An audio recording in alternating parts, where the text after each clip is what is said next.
Messieurs, aujourd'hui on se retrouve pour parler du sujet que tout le monde attendait, le sujet des femmes. Alors attention, c'est pas une vidéo où je vais prétendre être expert, coach en séduction, en relation, je ne sais quoi. Pas du tout. En fait, simplement, hier j'ai fait un mail sur la sexualité, on m'a posé plein de questions. Donc j'ai répondu, j'ai donné juste 2 livres que je recommande pour la sexualité. Et justement, je te les donnerai juste après. Et en gros, je me suis dit, tu sais quoi, je pose des questions à tous mes gars, donc à tous mes élèves, et j'y répondrai par mail. Et donc pourquoi pas aussi également y répondre par vidéo YouTube. Donc là, j'ai une liste de questions, donc il y a environ 1, 2, 3, 4, 5, 6, 7 questions, auxquelles je vais répondre justement par rapport à la séduction, par rapport aux femmes, par rapport aux relations, et je vais répondre par rapport à ma propre expérience personnelle. Donc moi, ce que je comprends, ce que je connais de mon expérience à moi, donc pas de questions d'ego ou de coach en séduction, quoi que ce soit. Non, vraiment, je vais répondre avec mes connaissances, avec mon expérience, mon vécu. Parce qu'en vrai, j'ai quand même un petit vécu par rapport à ça, donc ça peut être cool. Ok, donc première question qui était comment établir une réelle connexion avec une femme? Alors, cette question, elle est extrêmement pertinente. Pourquoi?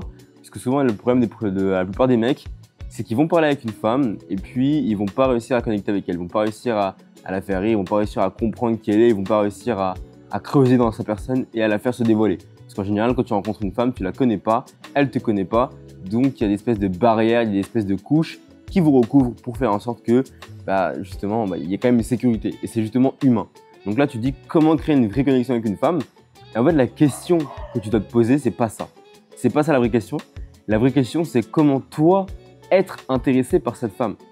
Parce qu'en fait, le moment où tu vas créer une vraie connexion avec elle, c'est le moment où tu seras réellement intéressé par elle. Donc avant de te demander, ok, comment je peux me connecter à elle, demande-toi plutôt, qu'est-ce qui m'intéresse chez elle? Et là, la question devient encore plus pertinente. Parce que du coup, si chez elle, il y a un truc qui t'intéresse, s'il y a un côté de sa personnalité qui revient, que tu aimes bien, si tu aimes bien sa douceur, si tu aimes bien sa féminité, si tu aimes bien le fait qu'elle soit extrêmement cultivée, tu aimes bien le fait qu'elle aime bien prendre son temps pour se pomponner, pour être belle. Je sais pas, c'est un exemple. Mais si tu prends le temps de comprendre ce que tu apprécies chez cette femme, là, tu vas faire une vraie connexion avec elle. Parce que la plupart des mecs veulent se travestir, entre guillemets. Donc, ils vont essayer de chercher la petite bête, de chercher, ok, qu'est-ce qu'elle aime exactement, qu'est-ce qu'elle aime précisément. Et du coup, si elle aime ça, du coup, moi aussi, je vais aimer ça. Je vais me renseigner. Si elle a dit qu'elle aimait bien My Little Pony, je vais regarder My Little Pony. Non, c'est pas ça le truc. C'est qu'est-ce que toi, tu aimes de base chez elle. Et ensuite, tu vas creuser sur ces sujets-là. Par exemple, moi, si je rencontre une femme aujourd'hui et qu'elle me dit, ouais, j'aime bien tout ce qui est le marketing, etc. Ah, c'est vrai, t'aimes bien le marketing? Moi aussi, je suis dans le marketing digital, je suis entrepreneur et tout. Comment ça se fait? Qu'est-ce que tu fais dans le marketing? Ah, je suis en étude de marketing, j'aime bien, c'est cool. On fait des publicités de temps en temps. Ah, trop bien, et qu'est-ce que t'aimes dans ça? Et je vais m'intéresser, je vais creuser, je vais creuser, je vais creuser. Et là, je vais pouvoir créer une connexion avec elle. En fait, la connexion, elle va se créer sur les sujets que vous allez avoir en commun tous les deux. Pas parce qu'elle aime un truc et toi, du coup, tu dois forcément t'y intéresser. C'est pas ça le truc. Oui, ça, tu peux le faire quand vous avez beaucoup de relations, quand vous êtes ça fait un petit moment que vous êtes en couple, peut-être là tu peux le faire, c'est évidemment même à recommander. Moi je me souviens, j'avais une ex, elle aimait grave Maneskin, vraiment elle aimait trop Maneskin et moi je connaissais rien du tout, tu vois. Donc au début je me suis pas travesti, j'ai pas dit ouais je vais trop écouter. Donc au début non, je m'en foutais un peu. Bon après au fur et à mesure on est resté ensemble un petit moment, donc je me suis dit vas-y tu sais quoi, ça fait plusieurs mois, voire même 1 an, 2 ans qu'on était ensemble, vas-y je vais commencer à écouter Maneskin. Donc j'ai commencé à écouter, à m'intéresser, à regarder ce qu'il faisait sur internet, parce que je me suis dit bon ça peut créer peut-être une passion commune, peut-être que je me suis fermé pour rien. Donc là oui ok dans ce cas-là. Mais dans le cas où tu la connais pas, tu peux pas commencer à faire des recherches sur tous ces sujets de prédilection parce qu'elle t'a dit qu'elle aimait un truc. Ça s'appelle se travestir. En fait, une femme, ce qu'elle va aimer dans la connexion que vous allez avoir ensemble, c'est qu'elle va rentrer dans ton cadre. Les femmes adorent rentrer dans le cadre masculin d'un homme qui a des activités au quotidien. Donc, au lieu de chercher qu'est-ce qui l'intéresse elle, cherche plutôt qu'est-ce qui vous intéresse tous les deux communément. Et là, tu vas créer une vraie connexion avec elle. Vraiment, ça fonctionne trop bien. Évidemment, je dis pas qu'il faut bannir les sujets qu'elle aime. Pas du tout. Je dis juste que tu auras plus de facilité à connecter avec elle si toi également tu aimes ce qu'elle aime aussi. Tu vois ce que je veux dire? C'est plus simple. Ok, donc prochaine question, c'est comment réussir un date? Ah, cette question elle est extrêmement pertinente. Comment réussir un date? C'est vrai que j'ai fait quand même plusieurs dates, donc je peux te dire certains ils ont foiré, certains ils étaient incroyables, certains ils étaient complètement neutres. Et en fait, à chaque fois quand je réussissais un date, c'est quand je venais pour moi. Et là tu vas te dire mais Yakin, t'es hyper égoïste, c'est pas possible. Non, c'est pas ça. En fait, quand tu viens dans l'attente que la personne en face soit captivante, soit XXXXX, tu es forcément déçu parce que les personnes ne sont jamais comme on le veut. Parce que quelqu'un que tu rencontres dans la rue n'est jamais comme toi tu le veux. Donc littéralement, moi je me dis pas comment réussir un date. Je me dis juste comment est-ce que je vais faire pour kiffer un maximum et créer un maximum de souvenirs. Donc quand je vais à un date, je me dis pas comment la faire kiffer. Oui, je me le dis, mais inconsciemment. Je me dis surtout comment moi me faire kiffer. Parce que si moi déjà je passe un bon moment, mais c'est sûr qu'elle aussi. Parce que si moi je m'amuse et que je suis drôle et que je suis dans ma vibe et que je suis détendu, bah, je vais nécessairement la détendre. C'est une question d'atmosphère. Si toi t'arrives, t'es stressé, t'es pas bien, t'es en colère ou je sais pas, t'es nerveux, la femme va le ressentir fois 1000 et du coup c'est là où elle va passer un bon moment, un mauvais moment pardon. Alors que si toi t'arrives, t'es complètement détendu, t'es complètement joyeux, t'es souriant, t'es ouvert, t'as une bonne énergie, t'as une bonne vibe, elle va le ressentir et du coup il va se passer un bon date. Il y a des dates, je les ai fait, parfois on était juste assis sur une table mec. On était juste assis sur une table à parler pendant peut-être 3-4 heures, mais c'était des dates de fou parce que moi je me faisais rire. Moi j'arrivais, je me disais ok, faut que je me fasse rire, faut que je lui pose des questions qui me fassent marrer, faut que je la fasse sortir de son cadre, faut que je la fasse rigoler. Et au final, le date était juste incroyable. Il y a des dates que j'ai fait dans des endroits incroyables qui étaient neutres, qui étaient plutôt banals. Parce que à ce moment-là, j'étais peut-être un peu fatigué, j'étais un peu nerveux, j'étais un peu stressé, j'avais des attentes et du coup, c'était pas ouf. Alors que quand j'étais dans un truc le plus simple, je me souviens, il y avait une fille justement que j'ai daté sur Paris, je me souviens très bien. En gros, cette fille-là, j'ai daté à Paris. Et à Paris, le date s'est bien passé. C'était cool, hein, c'était très bien. On a mangé dans une brasserie, c'était trop bien. Ouais, j'ai pris un petit burger ce jour-là, je me souviens, c'était hyper bon en plus. Après, on est parti à l'hôtel et voilà, c'était bon, hein, c'était cool. Hein. Et ce date-là, je pense que je le noterais 6-7 sur 10. C'était cool, ok. Maintenant, cette même fille, je l'ai fait venir chez moi à Bordeaux. On a regardé pendant toute une soirée, on était posé sur mon lit, je me souviens très bien. On avait regardé de la K-pop pendant toute la nuit, je me souviens, mais c'était hilarant. On avait mis des ordinateurs, on avait pris mon PC, on avait mis, ok, on a même plein de sons de rap, on avait mis Matu Dicharo, on avait mis de la K-pop, on avait mis plein de sons incroyables qui dataient de l'époque, de 5, 10 ans, 15 ans. Et on s'est dit, vas-y, on va écouter ça et on va se faire kiffer. Je te jure que je me souviens de ce date-là bien plus et je le noterai 9 sur 10 parce qu'on a fait que de rigoler. On a fait que de rigoler. On était dans le lit tous les deux, à côté. Il se passait rien, on était habillés tranquillement. On a mis de la musique et juste on a kiffé. On dansait comme ça, on chantait, on faisait du playback et tout. Et en fait, à ce moment-là, comme moi-même, je m'amusais à fond, comme j'étais dans un truc où voilà, c'était cool, et bah le date était incroyable. Alors que le date à Paris, voilà, elle était venue en bombe, voilà, talons aiguilles, grosse robe. Moi, j'étais venu en mocassin, bien habillé et tout. 6 sur 10, je noterai. Elle, on était tous les deux dans le lit tranquillement, on mettait des musiques de K-pop. Alors que de base, j'écoute pas de K-pop, mais comme c'était marrant et tout, on faisait des reviews qui sur les clips et je me suis grave amusé. Donc, comment réussir un date? Trouve le moyen de t'amuser un maximum, trouve le moyen de créer un maximum de rire de ton côté. Comment tu vas y aller en kiffant le plus possible? Dis-toi, ok, faut que ce date-là, il me fasse marrer. Faut que je fasse des trucs qui me fassent trop rire. Donc, dans quel cadre, moi, est-ce que je m'amuse?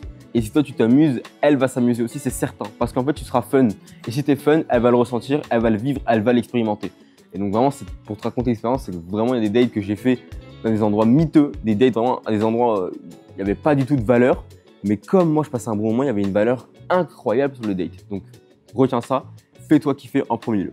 Ok, prochaine question, comment porter ses couilles? Alors ça, je pense que c'est plutôt dans le cadre de comment, du coup, aller voir la femme, j'imagine. Comment lui dire ses intentions, enfin, j'imagine, hein. Comment porter ses couilles. En fait, il n'y a pas de meilleure manière de porter ses couilles que de le faire en boucle et d'échouer en boucle. Donc si jamais tu n'arrives pas à porter tes couilles par rapport au fait d'aller voir une femme, d'aller lui dire bonjour, d'aller lui dire qu'elle te plaît, etc., la meilleure façon de le faire, c'est de le faire à microdose et déjà de porter ses couilles dans la vie de tous les jours avec d'autres sphères de sa vie. Parce qu'en fait, chaque petite action que tu fais, bah, ça montre comment tu fais toutes les autres actions. Donc si déjà dans ta vie de tous les jours, tu te défiles, quand ton réveil sonne, tu te défiles, je sais pas moi, quand c'est l'heure de faire une tâche importante, tu te défiles. Quand c'est l'heure d'aller au sport, tu n'y vas pas. Quand c'est l'heure de rendre un projet, tu le rends en retard. Quand c'est l'heure de faire tes devoirs, tu les fais pas. Quand c'est l'heure d'aller au boulot, alors tu es en retard. Exemple, tu vois. Si à chaque petite chose de ta vie, tu es tout le temps dans le négatif et tu es tout le temps dans la demi-mesure, nécessairement, quand ce sera l'heure d'aller voir une femme, ce sera également la même chose. Mais du coup, pour contrer ça, comment porter ses couilles? Moi, je sais que j'avais une énorme peur du rejet. J'avais vraiment une très, très, très grosse peur du rejet. Mais vraiment, pour moi, être rejeté par une femme, c'était le truc le pire qui pouvait m'arriver. Je pouvais peut-être mourir pour ça. Donc, qu'est-ce que j'ai fait pour contrer ça? Bah, je suis parti prendre un max de rejet. Voilà, je suis parti dire un max de filles, enfin, un max de filles, on s'est compris. Je suis parti voir les filles qui me plaisaient, j'aurais dit qu'elles me plaisaient, et j'ai pris des rejets, des rejets, des rejets, des rejets, des rejets, des rejets et des rejets. Et donc, au final, bah, j'ai été vacciné. Donc, comment porter ses couilles? En fait, c'est juste d'être dans le détachement. Faut se dire que bah, c'est une femme comme toi. Faut se dire que voilà, elle est pareille que toi. Elle aussi, elle va prendre des rejets. Plein d'autres mecs vont prendre des rejets. C'est pas ton premier rejet, c'est pas le dernier. Il y a plein de femmes sur cette terre, plein de femmes qui peuvent te plaire potentiellement. Et ça, je te jure que cette phrase-là, j'y croyais pas aussi avant. Je croyais pas à la phrase de « Ouais, mais il y a plein de femmes sur terre qui peuvent te plaire et qui peuvent te correspondre et qui peuvent t'aimer ». Moi, j'y croyais pas. Hein. Mais en fait, quand tu expérimentes plus, c'est là que tu te rends compte que c'est vrai. Il y a plein de femmes avec des expériences différentes et toutes les femmes, quasiment, elles se ressemblent. Mais il y a plein de femmes qui se ressemblent, d'autres qui sont différentes. Mais en vrai, tu peux avoir des expériences incroyables avec plein de types de femmes différentes. Et ça, c'est incroyable. Et donc, vraiment, pour porter ses couilles, la meilleure leçon que je pourrais te donner à faire, c'est de le faire déjà avec un pote. Peut-être tu prends un pote à toi, vous allez dans la rue et tu abordes des femmes. Tu dis juste bonjour, voilà, comment tu vas? Écoute, je te trouvais super belle et je voulais te le dire. C'est tout. Peut-être qu'il y en a qui vont te rejeter, peut-être qu'il y en a qui vont accepter, qui vont rire, peut-être qu'il y en a qui vont sourire, qui vont donner leur Instagram. Mais il y en a une grosse partie qui va te rejeter. Et en fait, à ce moment-là, comment tu vas réagir? Ça va être ok, je me suis fait rejeter, mais je suis encore en vie, j'ai fait une action courageuse et j'ai appris aujourd'hui. Et donc, nécessairement, tu vas contrer ta peur du rejet et tu auras plus de facilité à porter tes couilles. Prochaine question qui est… Non, celle-là, je ne vais pas la dire. Bon, la question, c'était comment constituer un harem. Je n'y répondrai pas ici, peut-être par mail parce que les vidéos YouTube, il y a trop de vues, mais les mails, c'est mieux déjà. Ok. Comment rendre une femme dingue de toi? Alors, une femme dingue de toi, j'imagine du coup, c'est une femme qui a envie de te revoir, qui aime passer un bon moment avec toi et qui, j'imagine, ne pense qu'à toi. Bah, c'est simple, en fait, déjà, il faut lui faire vivre des expériences incroyables, émotionnellement. Une femme, c'est extrêmement émotionnel, donc il faut que tu lui fasses vivre des expériences émotionnelles. Attention bien, le mot émotionnel. Donc ça veut dire qu'il faut qu'avec toi, une femme, elle traverse autant la colère, la haine, que l'amour profond, que la joie, que le rire, que l'ennui. En fait, il faut qu'elle traverse toutes les émotions avec toi. Et au moment où tu arriveras à faire vivre à une femme une palette d'émotions qui va être énorme sur un court et un petit laps de temps, la meuf, elle va sortir de toi toute sa vie. Parce que tous les mecs sont plats, tous les mecs ne veulent pas la sortir de son cadre. Il n'y a aucun mec qui veut taquiner une femme jusqu'au point où elle s'énerve, tu vois. Et moi, j'aime bien le faire. J'aime bien voir une meuf qui s'énerve parce que je me dis, ok, si elle s'énerve, c'est-à-dire qu'avec moi, elle ressent des émotions qui sont fortes. Donc c'est bon signe. Parce que si une femme s'énerve avec toi, c'est-à-dire qu'elle peut aussi énormément t'aimer. Et donc ça, c'est un bon signe également. Et la plupart des mecs, ils vont avoir peur de faire en sorte qu'une femme sorte de ses émotions. Ils vont avoir peur de faire ressentir à une femme des fortes émotions. Alors que tout ce que les meufs attendent, c'est justement un homme qui va venir les challenger. C'est un homme qui va venir les faire ressentir des émotions qui sont hautes et qui sont basses à la fois. Donc un homme qui va venir la challenger, c'est la taquiner, la mettre parfois peut-être, non pas mal à l'aise, faut pas. Mais en tout cas la taquiner, la faire sortir de ses gonds, la piquer un peu, la tacler. Attention, pas lui manquer de respect et pas l'insulter et pas la rabaisser. C'est pas ça que je dis. Attention, c'est vraiment juste la challenger. Et ça, c'est totalement différent. Parce que la plupart des mecs sont là dès qu'ils voient une femme, oh oui, je suis ton toutou. C'est pas ça qu'il faut faire. C'est dès qu'il y a une meuf, elle dit un truc, oui, c'est monsieur oui directement. Non, une meuf, elle veut que tu la challenges. Il n'y a pas de problème. Il n'y a pas de problème. Elle te dit quelque chose, t'es pas d'accord? Non, je suis pas d'accord. Elle va pas mourir. Elle va juste faire, ah ouais, pourquoi t'es pas d'accord? Et là, tu lui expliques et justement, ça t'argumente, etc. Elle va dire, non, mais je suis pas d'accord. Tu dis, non, mais t'as tort là, t'as tort. Elle va dire, oh, tu m'énerves, de toute façon, t'es tout le temps contre moi, etc. Ouais, si tu veux, tu vois. Et après, elle va rigoler, elle va revenir vers toi, elle va rigoler. En fait, les meufs, elles aiment bien se faire challenger. Donc, comment justement la rendre dingue de toi? C'est en la challengeant. Parce qu'il n'y a aucun mec qui ose challenger une femme. Là, il n'y a pas longtemps, j'étais en date avec une femme de 34 ans. Donc, une meuf, elle a 34 ans, russe. Elle m'a dit, mais je comprends pas. Le dernier mec avec qui j'étais, il avait 42 ans. Et toi, t'es là, t'en as 19. Mais je passe des moments avec toi qui sont incroyables. Et traduction, ça veut dire parce que moi, je la challenge H24. La meuf, elle est CEO. Genre, elle gère des boîtes et tout. Elle gère 80 salariés. Genre, je te promets. Hein. Elle est grave riche. Elle gère 80 salariés, elle voyage H24, elle est grande, russe, elle est plus grande que moi en plus en termes de taille. Pourtant, ça ne m'a pas empêché de réussir à conclure avec elle et de passer un bon moment avec elle parce que je la challengeais sans cesse. Sans cesse, je la challengeais. À un moment, elle m'a dit, ouais, moi je fais du surf et tout. Je lui ai dit, toi tu fais du surf? Ouais, c'est ça, ouais. Vas-y, montre-moi. Elle m'a montré. J'ai fait, t'es sûr que c'est toi, hein? Parce que j'en voyais pas, du coup, c'était de loin. Elle m'a dit, mais oui, mais pourquoi je ne me crois pas? J'ai dit, je sais pas, t'as pas l'air d'une meuf qui fait du surf. Et tu vois, ça l'a challengé parce que du coup, elle voulait grave me prouver. Elle dit, non, mais si, regarde, c'est moi, je fais du surf. Elle m'a montré toutes ses compétitions et tout. Après, je lui ai dit, t'es sûr que c'est toi qui fais du sport et tout, hein? À un moment, je lui ai même dit, d'ailleurs, je te vois jamais faire du sport à la salle, comment ça se fait? Et depuis ce jour-là, elle fait que de mettre des stories où elle fait du sport à la salle. Je me souviens très bien. Et du coup, c'est incroyable. Et en fait, il faut la challenger. Et pourtant, elle a 34 ans, donc elle a 2 fois mon âge. Et le dernier mec qu'elle a eu, il avait 42 ans, donc que des mecs plus âgés qu'elle. Mais elle passe des meilleurs moments avec moi. Elle aime bien venir me voir moi. Parce que je la challenge et que je la sors de son cadre. Et ça, c'est extrêmement important de la sortir de son cadre, mec. Elle va rien te faire. Dans les meufs, tu crois trop que si tu es dans son cadre, elle va s'énerver, elle va plus te parler. Au contraire, elle va se demander, mais ce mec, il est fou. Pourquoi il me sort de mon cadre? Je comprends pas. Et bah là, justement, tu vas gagner des points auprès d'elle. Donc, ça, c'est pas une technique, c'est juste une approche à avoir. Ok. Quelle est la meilleure façon de communiquer ses intentions? Ça, c'est une très bonne question. Parce qu'il y a beaucoup de mecs qui sont fourbes. Il y a beaucoup de fourberie dans la communauté masculine qui va consister à ne pas dire ce que tu penses et ce que tu ressens et ce que tu veux avec une femme et lui dire après de manière fourbe. Par exemple, tu vas te faire croire que tu es son pote et au final, tu as juste envie de la retourner de la calco bébé. Et ça, tu vois, ça c'est un problème dans la communauté masculine. Et ça, c'est un truc que je déteste chez les hommes. C'est les hommes fourbes qui ne disent pas leur attention dès le départ. Moi, ça, j'ai horreur de ça parce que j'étais comme ça avant, donc j'ai horreur de ça. Quand tu croises une femme qui te plaît, faut pas lui dire directement « Je t'aime !» Non, c'est pas ça que je te dis. Mais directement, faut lui dire « Écoute, tu me plais. Moi, je te trouve trop belle. » En fait, faut lui faire des petits compliments qui lui font comprendre qu'elle te plaît. Donc, tu lui dis « Ouais, j'adore tes yeux, par exemple. Je te trouve hyper belle, je te trouve magnifique. Je te trouve super intéressante, je te trouve super intelligente, je te trouve super jolie. » Et en fait, en verbalisant ça, à haute voix, dans les yeux, en la regardant de manière lente, écoute, je te trouve super belle. Je te trouve vraiment incroyable, magnifique. Bon, incroyable, magnifique, peut-être que j'ai abusé, tu vois, mais en faisant un compliment qui est bien placé et qui est bien dosé, tu lui fais comprendre qu'elle te plaît et du coup que tu es intéressé par elle. Et ensuite, c'est juste être clair avec elle. Donc quand elle demande, quand tu lui invites à manger avec toi, tu lui dis bien, écoute, je t'invite en date avec moi. Tu lui dis bien le mot date, tu dis bien les choses claires. Parce que moi, je déteste les fourbes qui font comme si c'était son meilleur pote. Et après, derrière, ils sont grave vicieux. Et dès qu'ils sont tous les deux dans la chambre avec elle, ils tentent de l'embrasser. Elle fait, mais tu fais quoi, Brandon? Brandon, tu fais quoi? Pourquoi tu m'embrasses, Brandon? Ah, Brandon. Et lui, mec, il fait, je pensais qu'on était… Ah bah non, tu m'avais pas dit avant. Bah oui, parce que tu n'étais pas clair dans tes intentions. Donc pour être clair dans tes intentions, il faut le verbaliser. Juste, tu le verbalises, tu lui montres qu'elle te plaît. Tu lui dis à haute voix, tu me plais, moi tu me plais. Parce qu'il n'y a aucun mec qui ose venir dire à une femme dans les yeux, moi j'avoue que tu me plais, c'est vrai. Et qui la regarde comme ça, et qui ne flanche pas, qui ne rougit pas, qui n'est pas gêné. Non, non, tu me plais, comme ça. Et la meuf va se dire, oh il assume, et ça c'est bien. Et à chaque fois que tu assumes tes intentions, les femmes, elles adorent ça. Donc ça, c'était toutes les questions qu'on m'a posées à peu près. En tous les cas, j'y répondrai encore plus par mail. Et si tu as d'autres questions, tu peux les poser en commentaire ou même viens en DM directement sur Instagram. Si tu veux que ça reste privé, il n'y a pas de problème. Il n'y a aucune question qui est gênante, qui est bête. Moi, j'estime qu'il n'y a pas de bêtises à se renseigner sur ces sujets-là.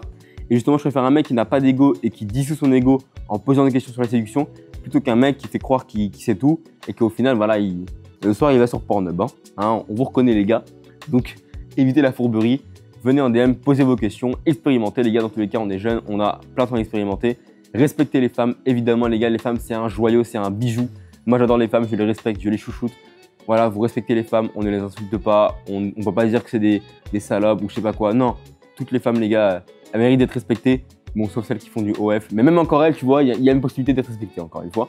Mais bon, on respecte toutes les femmes, on les aime, on les chérit parce que les femmes c'est les bijoux sur terre. Et c'est d'ailleurs pour ça qu'on travaille, c'est pour avoir des femmes de qualité. Donc les femmes, je vous aime toutes, vraiment, je vous adore les gars, je vous respecte toutes.